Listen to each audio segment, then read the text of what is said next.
Hay que poner en silencio. No.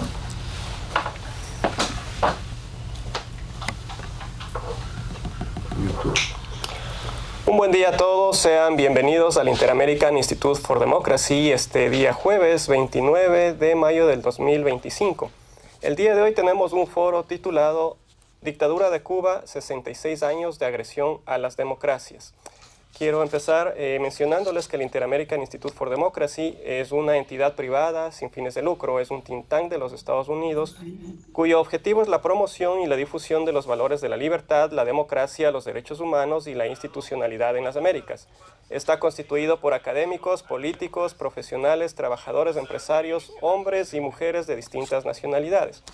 El programa de hoy cuenta con una serie de invitados y expertos sobre el tema que nos comentarán qué es lo que ha sucedido o cómo la dictadura de Cuba ha agredido a todas las democracias en Latinoamérica.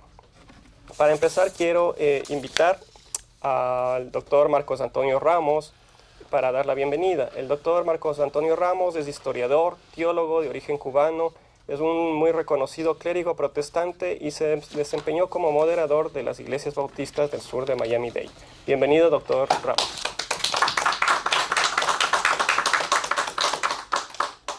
Muchas gracias. Después de las palabras de don Francisco Endara, lo que puedo hacer es unirme a esa cordial bienvenida y simplemente decirles que tenemos y disfrutamos de la participación de expositores que pueden perfectamente y en forma extensa referirse a algo que es una realidad que muchos han subestimado y han ocultado.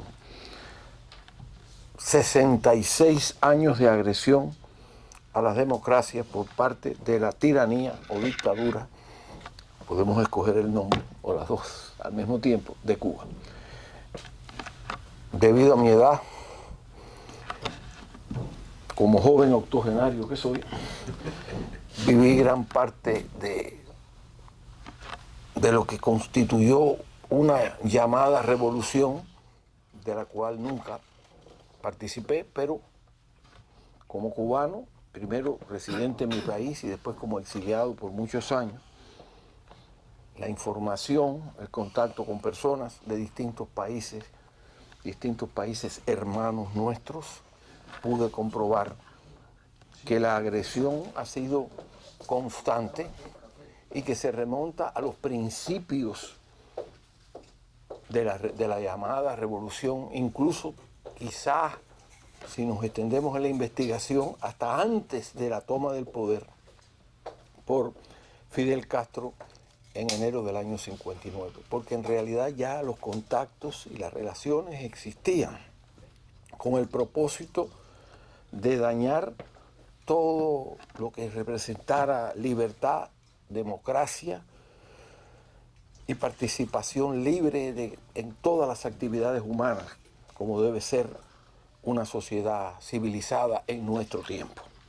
Así que hoy vamos a hacer no necesariamente un recuento, sino un acercamiento mayor a estas realidades, y las personas que han sido escogidas son realmente calificadas plenamente para ayudarnos en ese trabajo, en ese esfuerzo que no debe cesar de condenar, después de exponer debidamente lo que significa una agresión permanente, sistemática, organizada por parte de lo que ha sido llamado hasta el tiempo Revolución Cubana, a lo cual algunos preferimos llamar con palabras tristes, no la Revolución Cubana, la destrucción de Cuba. Así que bienvenidos todos, y yo reconozco la autoridad de los que van a exponer y el prestigio de los que nos acompañan, a los cuales le extendemos nuestra gratitud. Que Dios los bendiga.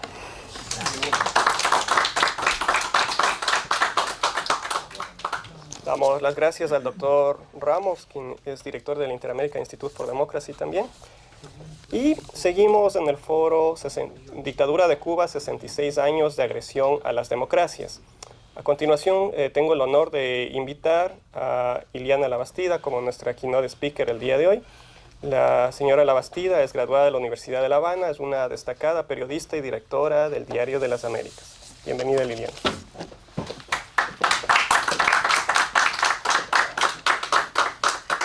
Muchas gracias, Francisco. Buenos días a todos. Un gusto poder compartir esta mañana con quienes nos acompañan aquí en la sede del instituto y quienes nos siguen a través de la transmisión en vivo de este evento. En un reciente foro convocado por el Instituto Interamericano para la Democracia, analizábamos el término guerra híbrida y cada uno de los ponentes explicaba cómo ha observado la ejecución de esa estrategia de agresión según el país de que se trate. En el día de hoy nos centraremos en hacer el recuento mediante ejemplos concretos de cómo una nación a lo largo de 66 años no solo ha desplegado todas las acciones posibles en el contexto de la guerra híbrida para socavar la democracia o impedir que florezca, tanto en las Américas, incluido Estados Unidos, como en otras latitudes de Asia y África. También, y tan importante para esos propósitos como lo primero, cómo ha sido capaz ese régimen de instrumentar una narrativa y una imagen internacional que le ha permitido, en la misma medida que agrede, asumir la postura de víctima y de nación agredida para conquistar respaldo. Hablamos de Cuba, pero hay que hacer una salvedad, no Cuba como nación, porque bajo ese concepto se incluyen los cubanos de la nación emigrada que se cuentan entre las víctimas de ese sistema agresor de ideas y de hechos. Nos estamos refiriendo a un régimen implementado en enero de 1959 que no por gusto y a pesar de que siempre ha mantenido a la sociedad en estado agónico, es capaz de sobrevivir. Intentaremos explicar el porqué.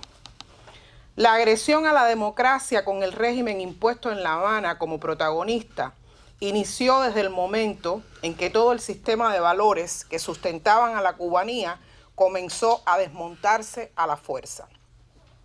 Una de las primeras y más drásticas medidas consistió en la expulsión forzosa del clero católico y la prohibición absoluta de practicar algún tipo de credo religioso, medida que solo fue aligerada tras la visita a Cuba de Juan Pablo II en 1998, es decir, durante 39 años a los cubanos se les impuso el ateísmo y la criminalización de la fe. Después, con el pretexto de masificar la educación, la instrucción académica quedó en control del Estado y las aulas, desde la enseñanza primaria hasta la universitaria, pasaron a ser laboratorios para el adoctrinamiento ideológico. En paralelo a esas medidas de control social, y una vez fabricada una barrera entre los valores que, según el discurso oficial, distanciaban a la otrora república burguesa, como le llaman ellos, de la naciente nación socialista, se fue forzando la separación familiar que incluía la prohibición absoluta de cualquier tipo de comunicación entre quienes residieran en la isla y los familiares que por cualquier motivo se hubieran marchado del país. A la vez que era lanzada esta red de restricción de libertades fundamentales sobre la población para extender su radio de acción más allá de las fronteras, el recurso más eficiente del régimen siempre ha sido promover y alimentar el sentimiento antiestadounidense.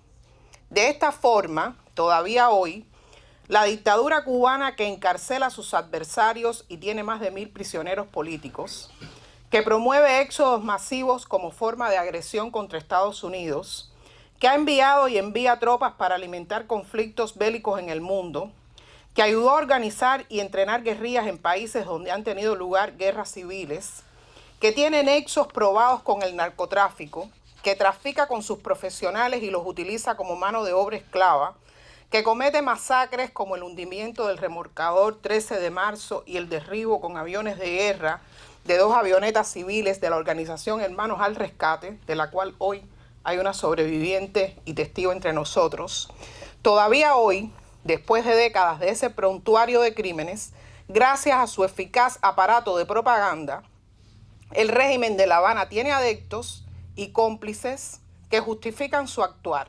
incluso en países donde ejercen gobiernos elegidos con procesos democráticos, como México, Brasil y Chile, por ejemplo, que condena la dictadura venezolana, pero vira la espalda ante los desmanes de la madre de las dictaduras contemporáneas en el continente.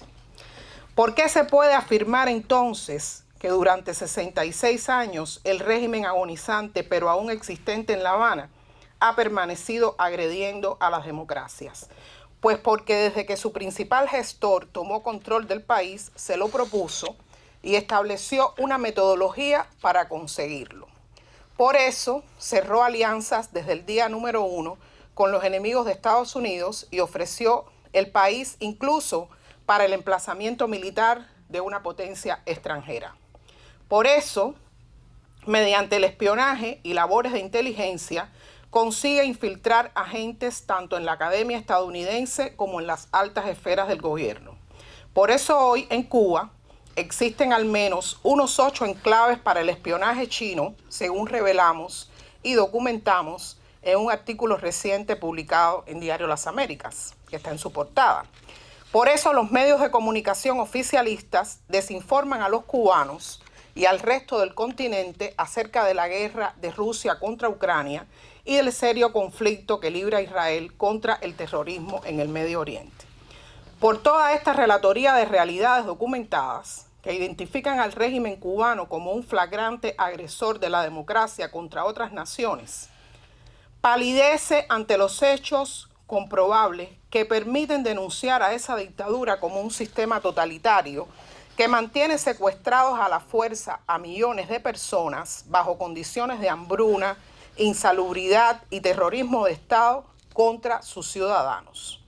Merece entonces la pena que reservemos espacios de reflexión y denuncia como este, que tiene lugar hoy aquí, convocado por el Instituto Interamericano para la Democracia, porque toda esa realidad reprobable que sucede ante los ojos del mundo en Cuba no debe seguirse aceptando como algo normal e irreparable.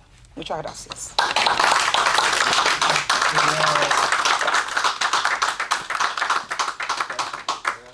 Muchas gracias, señora Labastida. Y seguimos en el foro Dictadura Cuba, 66 años de agresión a las democracias. A continuación tenemos un panel con una serie de expertos que nos explicarán más cosas respecto a este tema. Empezamos con Julio Schilling. El señor Schilling es politólogo, es un reconocido autor, conferencista y director del portal Patria de Martí y de Cuban American Voice. Además es escritor, ha escrito 14 libros y es un frecuente comentarista en los medios de comunicación. Bienvenido, señor Schilling.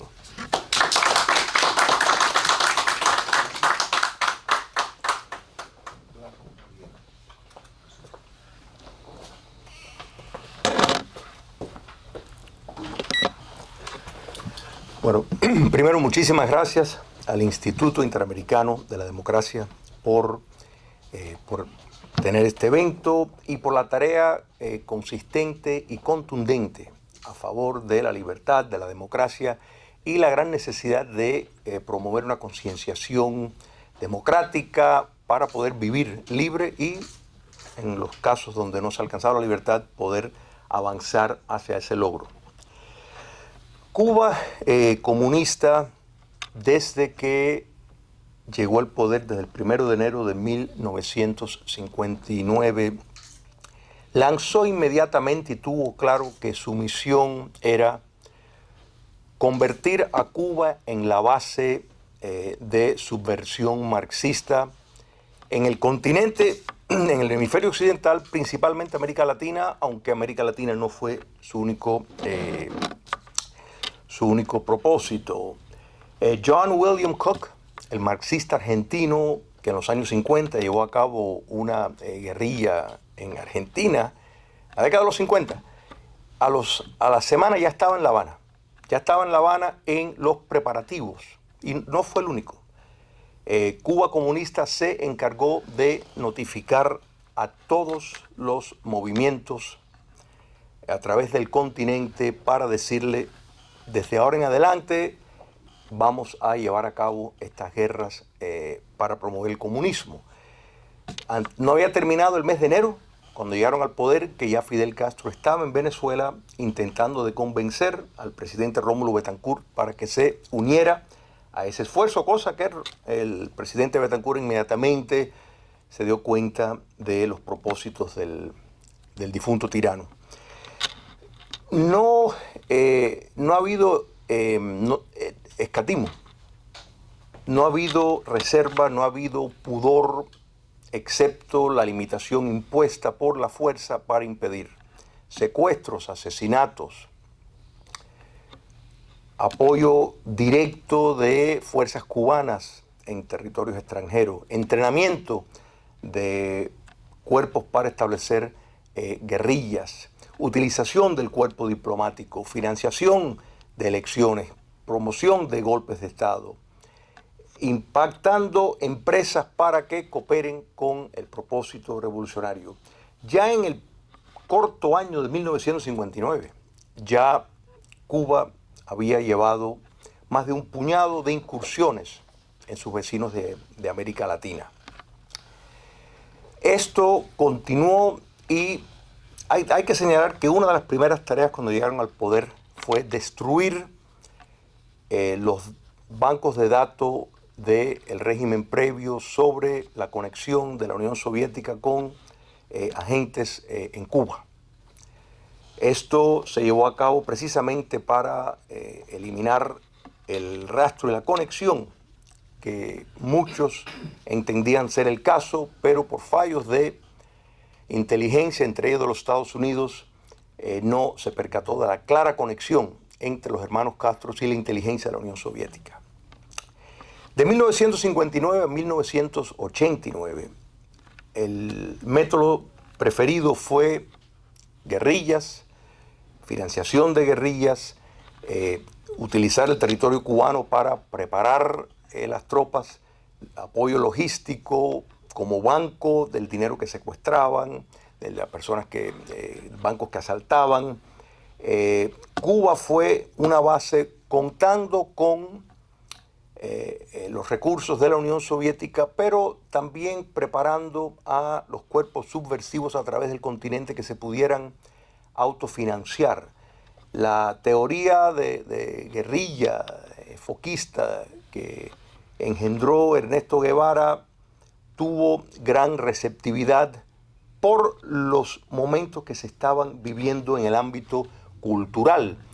Las nociones del marxismo ya aplicado a la cultura, la teología de liberación y determinados preceptos anticolonialistas, todo esto llevó y convirtió a Cuba en un imán muy atractivo para elementos de la izquierda que hasta podemos decir captó una esencia propia a pesar de que contaba con el financiamiento crudo y duro de la Unión Soviética. La caída del comunismo soviético transformó el panorama, no llevó a Cuba comunista a cambiar su estrategia de subvertir el resto del continente, sino la metodología. A partir de ahí, sin los recursos soviéticos, el cambio se enfocó en utilizar herramientas democráticas, competir en elecciones, después desenraizar el sistema.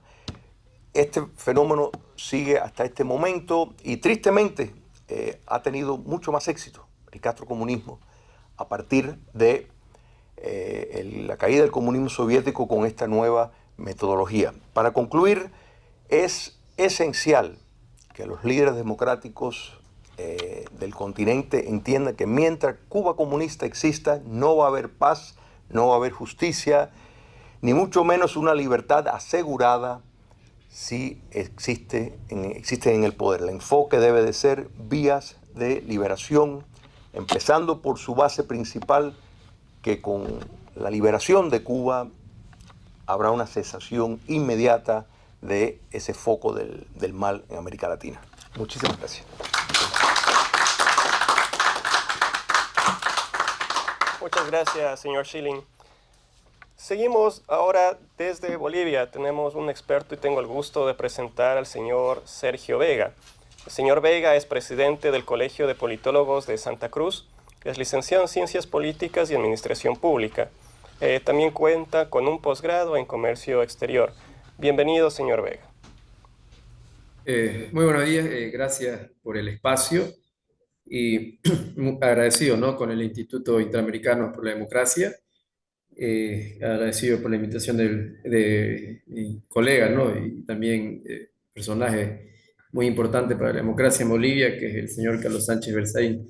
Bueno, entrando en contexto de lo que viene a ser el estudio de la ciencia política, las ciencias sociales, sabemos que lo que sucedió en Cuba allá por 1958 precisamente fue la aplicación de la receta marxista, ¿no?, como mencionaba mi antecesor, que es la receta de ir a lo que es la destrucción del Estado moderno que se consiguió en 1789, que tiene su origen, ¿no?, y su influencia en 1776 con la independencia de los Estados Unidos, donde se instaura todo un proceso de lo que viene a ser la democracia, la república, sus pesos, contrapesos, y bueno, eso hay que acabar con eso, ¿no? O sea, se tiene que destruir, se instaura un Estado comunista, porque hay que tomar en cuenta, que Carlos Marx él se define como comunista, no como socialista, porque sabe que el socialismo él lo define como medias tintas, no hablan del pueblo, se arropan del pueblo, pero ellos no son pueblo, dicen, ¿no? Y para cambiar el sistema lo que hay que hacer es acabar con el Estado moderno, ¿no?, que como todos sabemos que viene a ser sociedad, territorio, gobierno, ¿no?, y todo el conjunto de instituciones que vienen a formar los pesos y contrapesos. Entonces, no se puede hablar de una democracia, se instaura un partido único. Ya hay una experiencia que es de conocimiento global, que ha sido la experiencia, una insurgencia, ¿no?, la llegada de Che Guevara a Bolivia ya por 1966, donde él trata de aplicar la receta de lo que sucedió en Cuba, ¿no?, buscando una insurgencia, un levantamiento de las clases populares contra un sistema ya establecido, pero no encuentra las condiciones precisamente porque en 1952 se da la revolución nacional a cargo del MNR, que es nombrada como un momento histórico de un salto a la modernidad en la política boliviana, ¿no?, donde tenemos la ley INRA, también se da el sufragio universal, la reforma educativa. Entonces, las personas que no contaban con esos beneficios empiezan a contar una sociedad, el campesinado, que en ese entonces era la gran colectividad de los bolivianos, ya cuenta con privilegios, ¿no?, que antes no lo contaban, más que privilegios, con derechos. Con derechos. Sin embargo, creo que hay una muy errática interpretación del señor Che Guevara, perdón, al llegar a Bolivia, porque tenemos que tomar en cuenta que previo a la, para mí igual mal llamada revolución, porque la revolución debería traer mejores días, en Cuba, sabemos que la economía cubana, en lo que es el elemento físico estructural, contaba con un desarrollo, tenía una industria potente, una de las mejores economías de lo que viene a ser América Latina, diferente a lo que vivía Bolivia, ¿no? Bolivia precisamente es por eso que sucede lo de 1952, porque era un país donde no existía esa pluralidad que le llegaba la mayor cantidad en lo que son los bienes económicos y las bonanzas a la sociedad en general. Luego de ello podemos ver que sí, una vez fracasa en 1967, ¿no? Conocemos que muere el Che Guevara a cargo de los militares, ¿no?, porque era una insurgencia, o sea, no lo iban a esperar también con las manos abiertas, tomando en cuenta que viene a cometer actos irregulares dentro de un Estado donde ya existía un Estado de Derecho. Podemos ver que en 1990, ya acercándonos a esta época contemporánea, está en la presidencia del movimiento de izquierda revolucionaria, llega la embajada cubana. En 1994 existe un viaje del expresidente, uno de los más polémicos a nivel internacional y también acá en Bolivia, porque hubo una vulneración muy connotada de los derechos humanos, que fue el señor Evo Morales, en el cual confluyó, ¿no?, su viaje con también la llegada del señor Hugo Chávez, donde uno de sus principales elementos para instaurar un nuevo sistema es la toma del poder, uno generando confusión, malestar social, y lo otro es cambiar la constitución, ¿no? Cambiar las reglas de juego, que la justicia juegue a favor de sus intereses, de su ideología, que como bien sabemos ha deprimido a una isla que era próspera antes de lo que fue llamado, mal llamado, o la implantación de lo que es la dictadura cubana, ¿no? Luego, cuando llega ya el señor Morales, hay una masiva llegada de cubanos, Señor por Vega, supuesto. le queda un minuto, por favor. Gracias. Ya, perdón, con esto cierro, ¿no? Llegada de cubanos que, como bien conocemos, ejercieron labores de inteligencia, ¿no? Venían ellos con una fachada de que eran médicos, que sí, deben haber médicos excelentes en Cuba, yo no tengo duda en ello, pero lo que realizaban era para desestructurar y amordazar, apresar, y lo que sucedió fue que en Bolivia contamos con 296 presos políticos, ¿no? Entonces sí ha tenido influencia, por supuesto, negativa, donde se ha subordinado y castigado a una oposición que de hecho no quiere seguir el camino de lo que lamentablemente le pasó a Cuba. Muchas gracias. Damos las gracias al señor Vega por su exposición y seguimos en el foro Dictadura de Cuba, 66 años de agresión a las democracias. Damos la bienvenida a quienes se han unido por las redes sociales. Quiero invitar a continuación, y tengo el gusto de invitar a la señora Silvia Iriondo. La señora Iriondo es representante de MAR por Cuba. MAR significa Madres y Mujeres Antirrepresión por Cuba, una organización sin fines de lucro.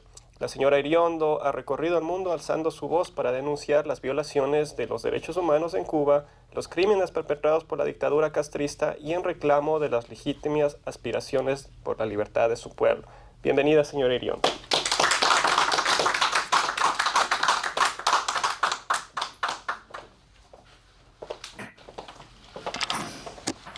Muy buenos días a todos. Agradezco la oportunidad que me brinda el Instituto Interamericano para la Democracia de comparecer hoy acá para tratar de resumir en el espacio y tiempo que tengo uno de los crímenes de lesa humanidad más brutales en la historia del régimen castrista, uno de las agresiones más salvajes cometidas contra la democracia en los 66 años que el pueblo cubano lleva bajo el régimen comunista de los Castro. Me refiero a la masacre de Hermanos al Rescate, al derribo de 3 avionetas civiles indefensas, desarmadas, de Hermanos al Rescate, que en vuelo humanitario de salvamento de vidas en espacio aéreo internacional fueron derribadas y pulverizadas en el aire, cobrando las vidas de 4 jóvenes, 3 ciudadanos americanos de origen cubano y un residente legal de los Estados Unidos, el 24 de febrero de 1996. Soy testigo de ese crimen de lesa humanidad. Podía haber sido cualquier otra persona de los cientos de personas que volaron con la institución humanitaria Hermanos al Rescate para salvar las vidas de esos cubanos, hombres, mujeres y niños que escapaban la isla en busca de libertad y que muchas veces perecían en el trayecto o eran comidos por los tiburones. Se dice que de cada 3 cubanos que intentaban, solo 1 llegaba a tierras de libertad. Y muy probablemente llegaban a tierras de libertad por hermanos al rescate. Esas papalotes en el aire, avionetas que buscaban y rastreaban el ver en el ancho mar un punto que quisiera decir que a lo mejor un ser humano, un hombre, una mujer, un niño, un anciano, desesperadamente buscaban salir de ese infierno y llegar a tierras de libertad. No puedo decir todo lo que quisiera decir porque tengo 5 minutos para decirlo. Baste decir que en el año, esto ocurre en el 96, 24 de febrero de 1996. Y en el año 1998, el Buró Federal de Investigaciones, FBI o FBI, encausa y le entrega cargos a 10 cubanos espías cubanos infiltrados en los Estados Unidos de América. 10 cubanos, de los cuales 5 fueron condenados a cadena perpetua y uno de ellos, el cabecilla de la Red Avispa, que así se llamaba, Gerardo Hernández, fue sentenciado a 2 cadenas perpetuas. Los otros, hubieron 3 que fueron sentenciados, 2, mejor dicho, a 19 y 10 años. Entre ellos, un espía cubano que se infiltró en Hermanos al Rescate, que era piloto, René González. Y entre ellos también, recordarán muchos de ustedes que me escuchan hoy, a Juan Pablo Roque, ese espía cubano que apareció en Cuba para poder, pensando que iban a destruir a las 3 avionetas y que no iba a regresar a una base, para hacer el cuento a su manera y decir que estos avioncitos civiles iban cargados de armas para agredir al pueblo cubano, cuando la realidad era completamente diferente. Yo no sé el tiempo que me queda, pero, ok. Entre esos jóvenes que fueron pulverizados en el aire, Armando Alejandre Hijo sirvió en 2 giras en Vietnam de voluntario, representando al ejército de los Estados Unidos. Mario de la Peña era un jovencito que estudiaba porque quería ser piloto y estudiaba aviación, pero sentía por sus hermanos en Cuba y quería ayudar a salvar esas vidas. Igualmente Carlos Costa, que también estudiaba para pilotear aviones y se integró a Hermanos al Rescate por su vocación humanitaria. Y el último, Pablo Morales. Quiero hacer esa historia porque es una historia que a mí me llegó muy dentro de mi alma y que nunca podré olvidar, porque conocí a Pablito el mismo día de ese viaje, el 24 de febrero de 1996. Pablo había sido un balsero, uno de esos miles de cubanos que escapaban la isla. Y cuando ya había perdido casi todas las esperanzas, él me contó ese día en el hangar de Hermanos al Rescate, que miró al cielo y que le dijo a Dios y le pidió, y le expresó que si él llegaba a tierra de libertad, él iba a hacer por sus hermanos cubanos lo que Hermanos al Rescate, si lo divisaban y podía llegar a esas tierras, había hecho por él. Bueno, Pablo murió cumpliendo esa promesa que hizo a Dios cuando cruzó el estrecho de la Florida.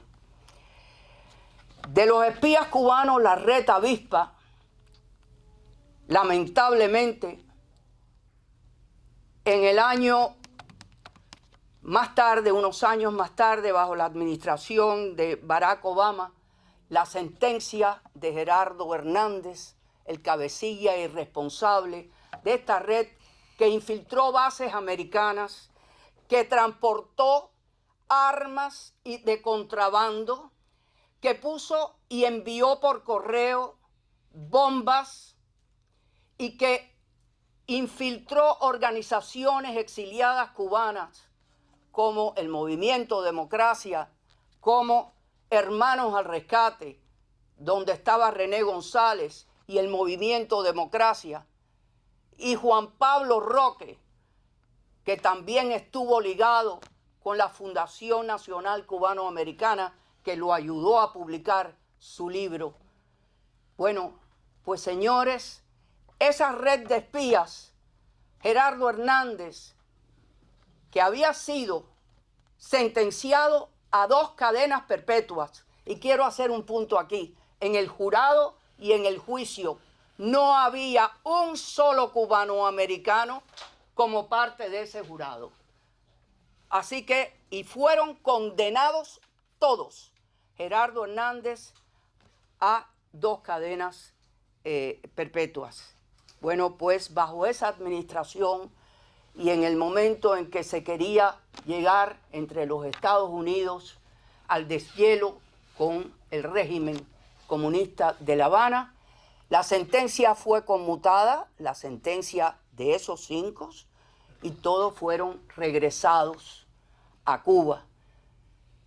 4 vidas cercenadas, 4 jóvenes llenos de sueños, de ideales al servicio de la humanidad, americanos, cubano-americanos y residente legal de este país. Esos jóvenes claman justicia. Y esas familias que se quedaron sin esos jóvenes, sin esos padres, sin esos hermanos, sin esos hijos, también claman justicia. Y es por eso que en lo poco que yo pueda hacer como una de las que íbamos a bordo en el único avión piloteado por José Basulto con Arnaldo Iglesias de copiloto, mi esposo Andrés ya fallecido y yo pudimos regresar a base ese día, quizás para poder estar aquí hoy diciendo la verdad de un crimen de lesa humanidad que reclama justicia. Gracias.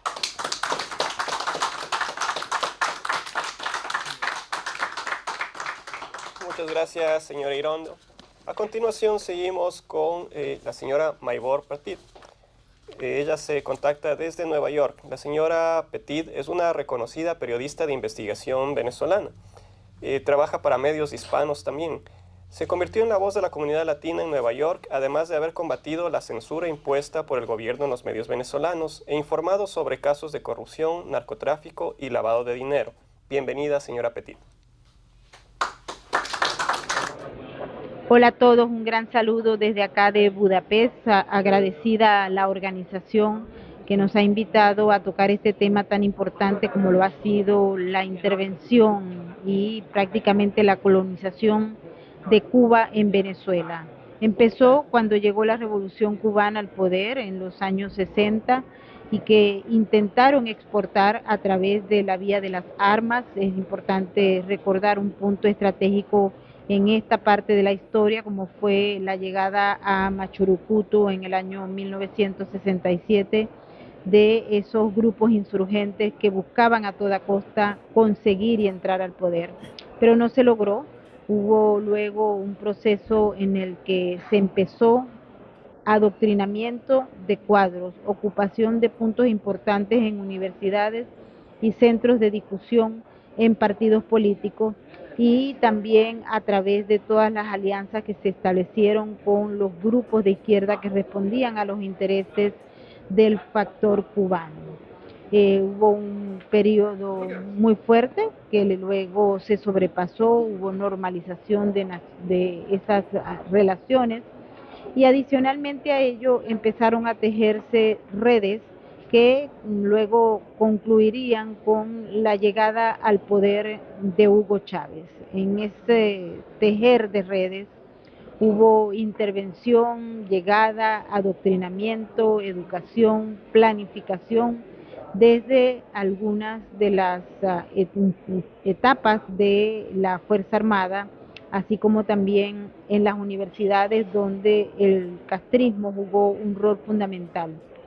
Igualmente en lo que fueron las relaciones estratégicas con apoyos internacionales. Luego vino un periodo que a mi juicio fue el que marcó lo que vendría a posteriori. Acuerdos para ingreso y pagos de campañas electorales, ayudas económicas para que Hugo Chávez llegara al poder, formación de cuadros, creación estratégica y planificación de puntos muy importantes para la campaña electoral, que concluyó con la llegada de Hugo Chávez al poder en el año 1998 y lo que se conoce después como prácticamente la entrega de Venezuela a Cuba, a través de 4 etapas que se han identificado previamente. La primera de ellas fue la parte de lo que ocurrió entre 1999 y aproximadamente el año 2008, donde se crean relaciones estratégicas y acuerdos que fueron sumamente importantes para entender el proceso que se dio desde el punto de vista educativo, desde el punto de vista militar, de inteligencia e igualmente desde el punto de vista cultural.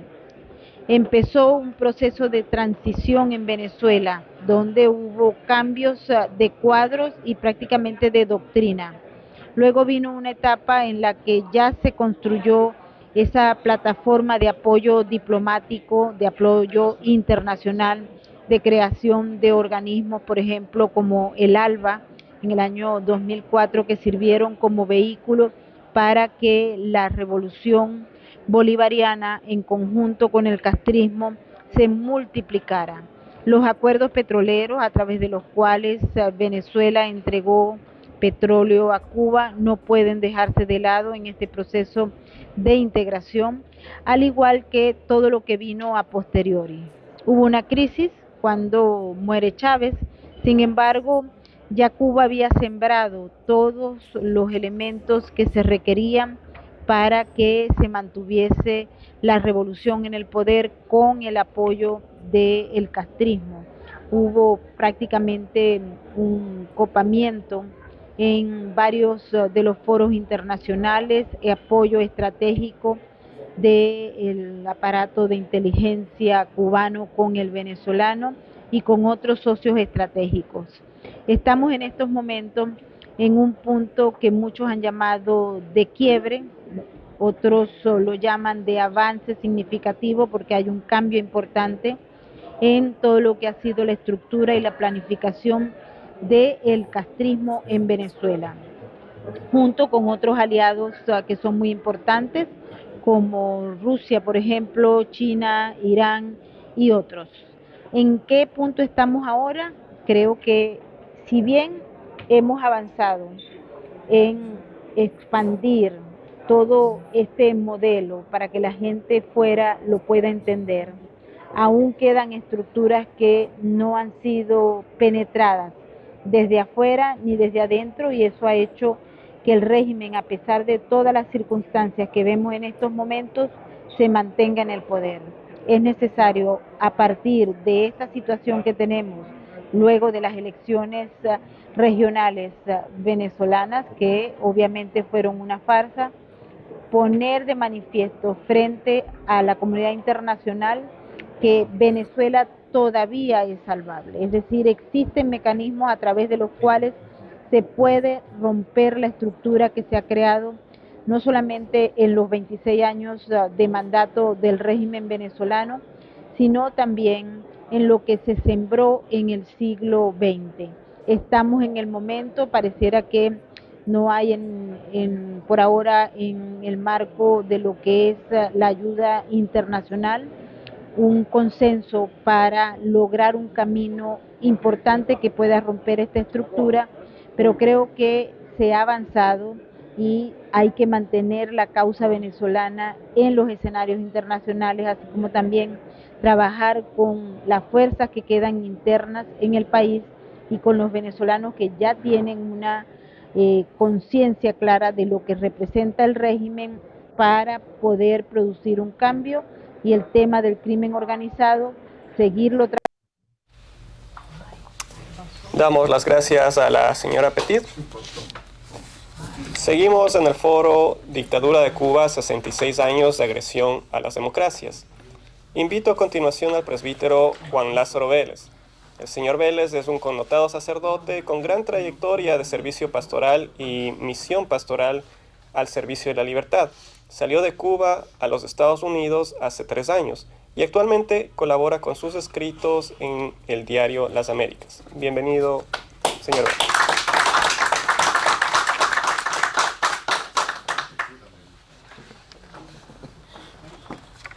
Buenos días para cada uno de ustedes, también para los que nos siguen por las redes sociales. Agradecer primeramente al Consejo y directivos del Instituto Iberoamericano por la Democracia, el honor de participar con tan distinguidos y honorables panelistas. También es una posibilidad de dar testimonio y visibilizar los daños antropológicos producidos por la agresión de la dictadura Castro-Canel en el hemisferio durante estos tristes 66 años. Y ojalá que esta metástasis no se siga prolongando.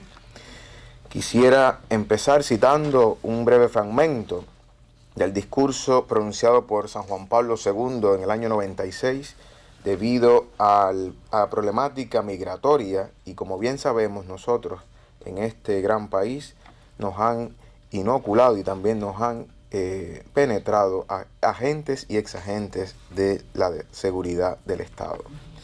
El fenómeno de la migración, cito, con su compleja problemática, interpela hoy más que nunca a la comunidad internacional y a todos y a cada uno de los estados. Esto, por lo general, tiende a intervenir inmediatamente el endurecimiento de las leyes sobre los migrantes y el fortalecimiento de los sistemas de control de las fronteras. Y las migraciones pierden así la dimensión de desarrollo económico, social y cultural que poseen históricamente. En efecto, se habla cada vez menos de la situación de migrantes en los países de procedencia y cada vez más de inmigrantes, haciendo referencia a los problemas que crean en los países que se establecen. Intencionalmente quise citar esta problemática migratoria porque ya sabemos la grave situación que ha proyectado la dictadura Castro-Canel, que siempre se han lavado las manos con el chivo expiatorio del bloqueo genocida y agresivo, entre comillas, para justificar la mala gestión, situación, ineptitud, incapacidad de generar una seguridad clara en la debacle, y también no tienen dignidad para poder sostener a las personas en lo más básico e indispensable, inclusive para rematar en esta situación grave, la persecución, represión psicológica y asedio a los defensores de los derechos humanos. Sabemos que según las estadísticas últimas, más de los 850.000 migrantes de la isla han llegado a tierras de Estados Unidos desde el 2022, una cifra que recientemente ha publicado la Oficina de Aduanas y Protección Fronteriza. El economista y demógrafo Juan Carlos Albizu, que también ha hecho sus cálculos y estadísticas, ha referido que ya en la isla no quedan 11 millones y medio de cubanos, sino 8.62 millones.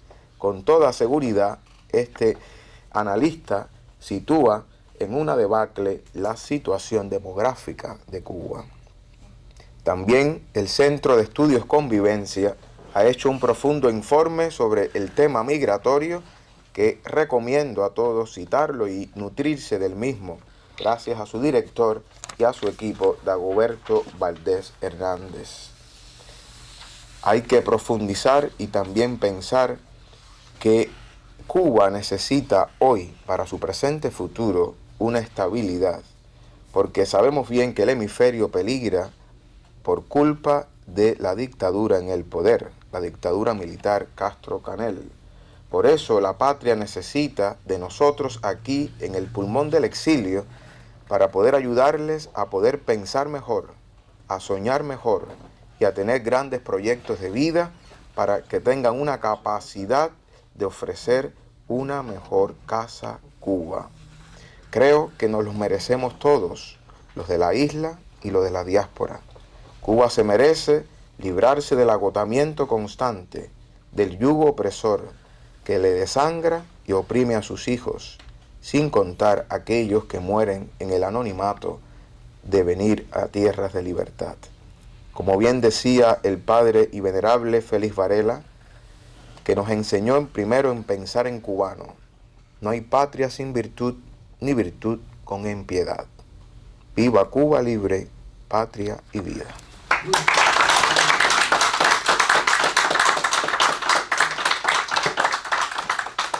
Damos las gracias al presbítero Vélez y seguimos con el foro. Las conclusiones a continuación serán ofrecidas por el doctor Carlos Sánchez Berzaín, abogado, politólogo, estadista, director del Inter-American Institute for Democracy. Bienvenido, doctor Berzaín. Agradezco la presencia de nuestros importantes expositores, la presencia de nuestro miembro del Consejo y director, el reverendo Marcos Antonio Ramos, nuestra expositora principal, que ha presentado un marco de referencia sobre el tema, la directora del Diario Las Américas, doña Ileana Labastida, el doctor Julio Schilling, un catedrático. Desde Bolivia nos ha hablado el profesor Sergio Vega. Está aquí presente una verdadera heroína de la lucha por la libertad, doña Silvia Iriondo. Nos han hablado desde Europa, por Venezuela, la periodista Maybor Petit, y acabamos de escuchar al presbítero, al padre Juan Lázaro Vélez, de la Iglesia Católica, que pertenece al más reciente exilio de la dictadura cubana, porque está 3 años en los Estados Unidos, ha nacido en Cuba, ha estudiado bajo la dogmática y el adoctrinamiento de Cuba, y ustedes pueden escuchar cuál es el resultado de la opresión, un hombre de libertad, proclamando libertad para su pueblo y luchando por la libertad a través de su fe católica. El foro Dictadura de Cuba, 66 años de agresión a las democracias, busca recordar algo que sucede hace 66 años, pero que de tanto suceder ya parece costumbre.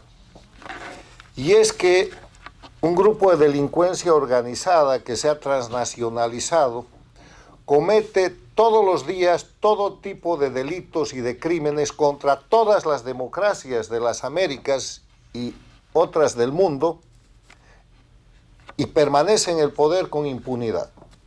La dictadura de Cuba. Y además se expande, y además se victimiza, y además encubre todos esos crímenes bajo el término de revolución.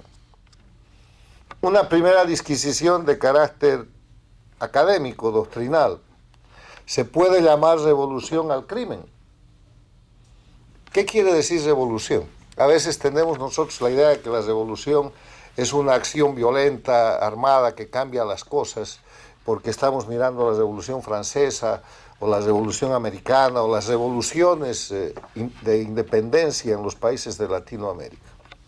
El gran tratadista Thomas Kuhn nos enseña que la revolución es el cambio de un paradigma. En su libro sobre lo que es la historia de las revoluciones científicas, analizando científicamente el concepto de revolución, y la política es una ciencia, la ciencia política, las ciencias sociales, nos enseña que para que haya revolución tiene que haber un cambio pacífico o violento de paradigma. Y el paradigma no es otra cosa que un modelo, un arquetipo y un ejemplo. Es posible que el proceso cubano castrista haya empezado con la propuesta de ser una revolución para cambiar el paradigma capitalista por el paradigma comunista, pero eso no existe más. y se ha convertido y se ha afianzado como un grupo de delincuencia organizada transnacional que no merece el concepto de revolución, porque yo no conozco que se pueda cambiar en el mundo un paradigma de lo ilegal, de lo criminal, que se pueda establecer como paradigma lo criminal sustituyendo lo legal. Lo ilegal y lo criminal será siempre criminal, proscrito, sancionado, objeto de persecución y de sanción, porque si no, la estructura social habrá sido liquidada. Entonces, esta narrativa, que es otra de las cosas que maneja la dictadura cubana de la revolución, ha muerto.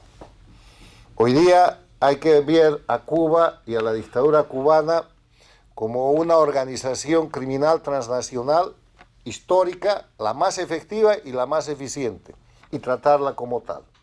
Y la segunda premisa para toda la gente del mundo democrático y del mundo libre, que es el mundo actual, el mundo globalizado y capitalista, es que es urgente separar el crimen de la política, porque no es posible aceptar en el marco de la política criminales que detentan el poder por la fuerza, con tortura, con terrorismo de Estado, con apresamiento, con exilio, con toda clase de crímenes que se apoderan de la representación de uno o varios estados. En las Américas son Cuba, Venezuela, Nicaragua y Bolivia, y que a partir de eso pretenden ser tratados como si pertenecieran a la esfera de la política, de las dignidades de los estadistas y de la representación de los pueblos. Con ese marco de referencia teórico y de la realidad objetiva, que es muy importante, porque cuando hablamos de algo hay que saber de qué hablamos. Y hoy día, al hablar de 66 años de la agresión de la dictadura de Cuba a las democracias, estamos hablando del crimen organizado contra los derechos humanos, contra la libertad y contra la vida de la gente. Y la primera víctima de esta dictadura de Cuba es el propio pueblo cubano, es la propia Cuba. Por eso, en este primer panel hemos querido tener una representación variada de lo que es Cuba. Una exitosa periodista, un magistrado de la iglesia protestante, un sacerdote de la iglesia católica, una heroína, un académico, porque la primera víctima de la dictadura de Cuba en 66 años y mucho antes es la propia Cuba y el propio pueblo cubano, que hoy día no tiene luz, está en la miseria, la gente es esclava, busca salir como puede, la que sirve al régimen está sometida a la necesidad de cometer crímenes para sobrevivir y de encubrir los crímenes. Ha desaparecido todo concepto de dignidad humana y de respeto a los derechos fundamentales de la persona. Pero además de Cuba como víctima, estos 66 años muestran actitudes permanentes que ratifican el concepto con el que he empezado: crimen organizado. Llegan y empiezan a fusilar a los propios cubanos, sin proceso. Empiezan a apropiarse de los bienes de los cubanos y de los extranjeros. Empiezan a fabricar narrativas y llevan a Cuba gente del mundo exterior para fortalecer su posición y su dogma comunista. Pero de inmediato empiezan a expandir la agresión mediante la creación de un sistema de invasión y de guerrillas prácticamente en toda América Latina. ¿Quién ha creado los ejércitos de liberación nacional en Colombia, en Bolivia, Cuba? ¿Quién ha creado las FARC? ¿Quién ha creado el M-19? ¿Quién ha creado los Tupamarus? ¿Quién ha creado el Sendero Luminoso en el Perú? ¿Quién ha creado los grupos guerrilleros en el Ecuador? Absolutamente todo creado por Cuba. Algunos de esos grupos sobreviven, otros han sido extinguidos. En ese marco de agresión y de invasión mandan al Che Guevara en Bolivia, y el ejército boliviano lo mata, como tiene que hacer cualquier ejército que se respete con un agresor o con un invasor, por decisión del alto mando militar y del gobierno democrático que había en ese momento. Pero además de la agresión y de las guerrillas, hacen invasiones, espionaje, narcotráfico. Cuba es el primer narcoestado de la región y del mundo y sigue siendo un narcoestado desde la alianza de Fidel Castro con Escobar Gaviria, el narcotraficante colombiano, y con Suárez Gómez, el narcotraficante boliviano, ampliamente documentado por la propia historia de Cuba, porque Fidel tiene que fusilar a través de lo que llaman el proceso 1 a De la Guardia, a Ochoa y a otra gente, y hay otra gente que ha quedado viva, sancionada, para tratar de tapar sus delitos, y con ese proceso lo único que hace es confirmarlo. Pero después de eso, quiero recordarles que en los últimos años, en pleno siglo XXI, desde el puerto del Mariel de Cuba han salido barcos que han sido interceptados o revisados en Panamá, uno con destino a Turquía, otro con destino a Europa, con toneladas de cocaína. ¿Desde cuándo produce coca o cocaína Cuba? Es el estanco de coca y cocaína en los narcoestados en los que se ha expandido, que son Bolivia, Venezuela y Nicaragua. Y está exportando cocaína. Y esa es la prueba documentada que existe. Asesinatos, tortura, terrorismo de Estado.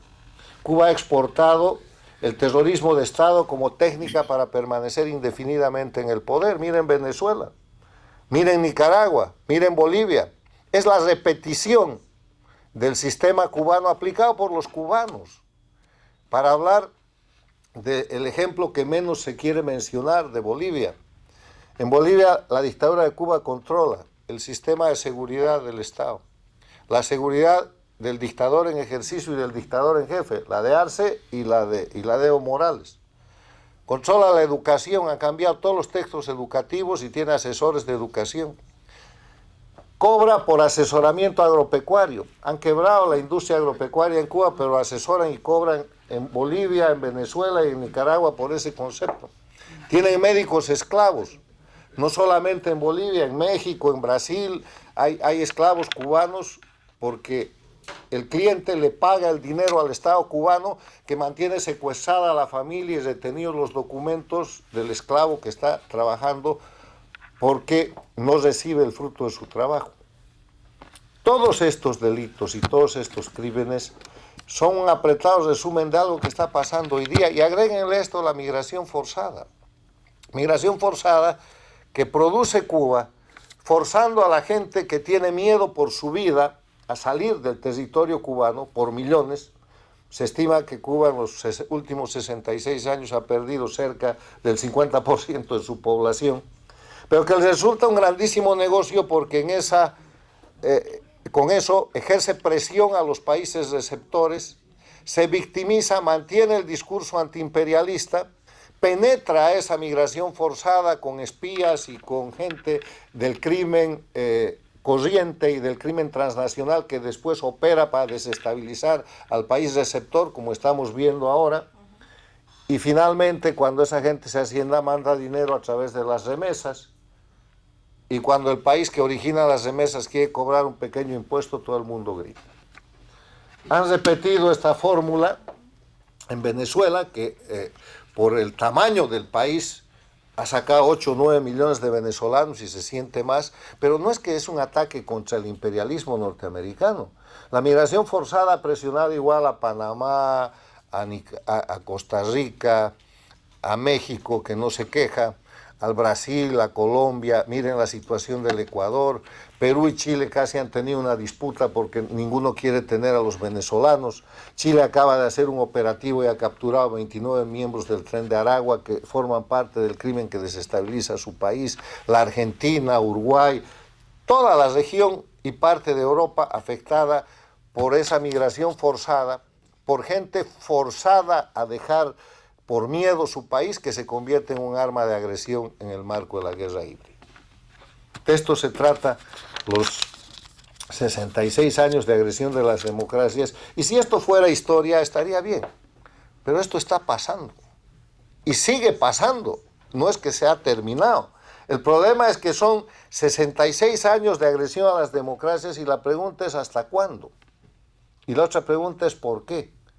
En un mundo en el que existen normas de protección a los derechos humanos, de protección a la propiedad privada, de protección a los estados democráticos que no son indefensos, normas contra el crimen organizado transnacional, disposiciones y tribunales contra los crímenes de lesa humanidad y no pasa nada. Por eso es que este foro es importante. Y por eso, la próxima semana, vamos a tener una segunda parte del foro, recibiendo oradores de países afectados. Estamos invitando personalidades de Colombia, de Panamá, de Estados Unidos, de México, del Ecuador, de Perú, de Chile, de la Argentina, del Uruguay, de todos los países que han sido agredidos con guerrilla, con amenaza económica, con intervención, con espionaje, y que tienen resultados claros. Hay cicatrices de la agresión permanente criminal de la dictadura cubana, que ahora se ha expandido, controla Venezuela, Nicaragua y Bolivia, y tiene sometidos gobiernos paradictatoriales, México con Sheinbaum, Brasil con Lula, Colombia con Petro y Honduras con la señora Castro. La agresión sigue y lo único que les pido es que insistamos en que este es un hecho criminal y no político.